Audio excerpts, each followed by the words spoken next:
First of all, congratulations for sitting through so much of a Bash course. Like, that in and of itself deserves a medal. It's not the most exciting topic. Like, Bash has been around forever. It's kind of a tool that everyone just kind of assumes you know. And so, like, if you go into an interview, they're not going to ask you a bunch of Bash questions because, one, they probably don't know themselves. And two, it's just not the most exciting, shiny technology. But I just have this like personal, strong opinion that when you have these tools that you're interacting with on a very consistent basis, as a developer often will do with a command line, it's worth the time to invest in these tools and figure out how to be more productive with them. Because if you can learn how to be 2 seconds faster, but you learn that very early in your career, you can save hours over your entire career just by kind of learning and investing in these tools. And honestly, I think it's kind of fun, right? Like, it's kind of fun to like automate these tasks that was such a pain in the ass before, but now you can do really cool things with them. So everything that I taught you was within the context of Bash and Ubuntu, but I just wanted to like really hit home that if I go back over to Mac, like now I'm in Mac land, right? All these things, like I just did cron tab, right? Like all this stuff still applies to Mac OS, almost all of it, like verbatim. You could copy and paste from my course into Mac and it would still work because I'm using ZSH here, and ZSH and Bash are largely compatible, and really smart people made Mac OS relatively compatible with the same way that Linux is. So everything that I just taught you will work very, very well with Mac. If not, I can't even think of anything that wouldn't work the same way. So that's one thing to keep in mind, as well as PowerShell. A lot of this works with PowerShell. Certainly all of the paradigms I showed you with PowerShell work exactly the same. It's just like the specific syntax will be a little bit different.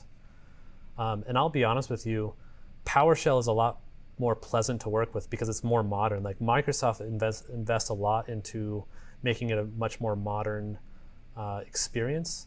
Like, for example, you get syntax highlighting as you're typing, which is really cool, which you don't get with Bash. But things like, I think Fish does actually give you syntax highlighting on the fly. But anyway, all that to say, you are now much more apt to hop into PowerShell and feel okay about it.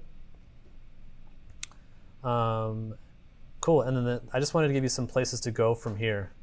We talked a lot about the command line, and right now I feel pretty confident saying that you are certainly intermediate developers at the very least now with Bash, just based on all the information that I have. You're lucky that the bar here is pretty low because most people don't know how to use it super well. So where to go from here?